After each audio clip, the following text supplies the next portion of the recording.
Sharqiy Turkistonning Altay viloyati Chingil nahiyasida yillardan buyon dehqon chorvachilik bilan shug'ullanib kelayotgan qozoqlardan 800 dan ortiq oilaning yezilani shaharlashtirish nomida bino uylarga kollektiv shaklda o'rinlashtirilganligi o'ttirg'i chiqdi. Turkiston press to'rining xabar qilishicha, Xitoy hukumatı Altayda namoratlarni yo'lash nomida sog'an o'ltiraq rayonlarga o'rinlashtirilgan xalqning namoratlikdan qutulishini maqsad qilganligini aytdi. Yutkash ishlari 2011 yil boshlangan bo'lib, 2020 yilgacha 760 mingdan ko'proq oilani yutkash planlangan. Binolarga yutkazilgan kishilarga bo'lsa Xitoy tili va qonun bilimlari o'rgatilgan.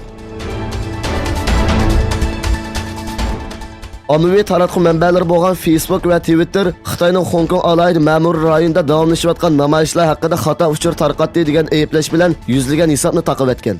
Twitter'da e'lon qilgan bayonotda 963 hisobning vaqtliq to'xtatilganligi bildirildi va bu xato uchur tarqatish harakatining Hong Kongda siyosiy kelishmaslik paydo qilishni maqsad qilganligi aytildi.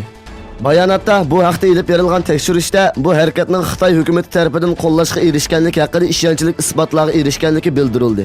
Twitter'dan keyin Facebookning Hong Kongdagi namoyishlarni nishon qilgan yolg'on hisob va sahifalarni taqqiganligini bildirdi. Amerika o'tir manzillik yadro qurollari ahdnomasi chekinib uzun o'tmayla cheklangan bir boshqariladigan bombani sinab qildi. 5 burchakli bino e'lon qilgan bayonotda Mudofaa ministrligiga quruqlikqa o'rinlashtirilgan bir boshqariladigan bombani Kaliforniyaning San Nikolas orolida sinab qildi. Boshqariladigan bomba etilgandan keyin 500 kilometrdan ortiq uchgandan keyin nishonga to'g'ri shaklda urildi deyilgan. Bayonotda bu sinaq orqali erishgan ma'lumotlarning o'tir o'lchamdagi boshqariladigan bombalarni yasashga yordam berilganligi bildirildi. Fransiya prezidenti Macron Suriya masalasi haqida to'xtalib, Sochida kelishgan bo'yicha Idlibda urush to'xtatishni davomlashtirish kerakligini aytdi. Rossiya prezidenti Putin bo'lsa, Rossiya Suriya armiyasining Idlibdagi terrorchilarga qarshi kurashlarini qo'llaydi dedi. Macron bilan Putin o'rtaq axborot e'lon qilish yig'ini o'tkazdi. Macron yig'indan keyin Putin bilan ilib borgan uchrashishda Ukraina, Iran va Suriya masalasini muzokara qilganligini aytdi. Va Ukraina masalasida oldimizdagi haftalarda Normandiya formatida Rossiya, Ukraina, Germaniya va Fransiya bir yuqori darajaliklar yig'in etishni xohlaydiganligini bildirdi.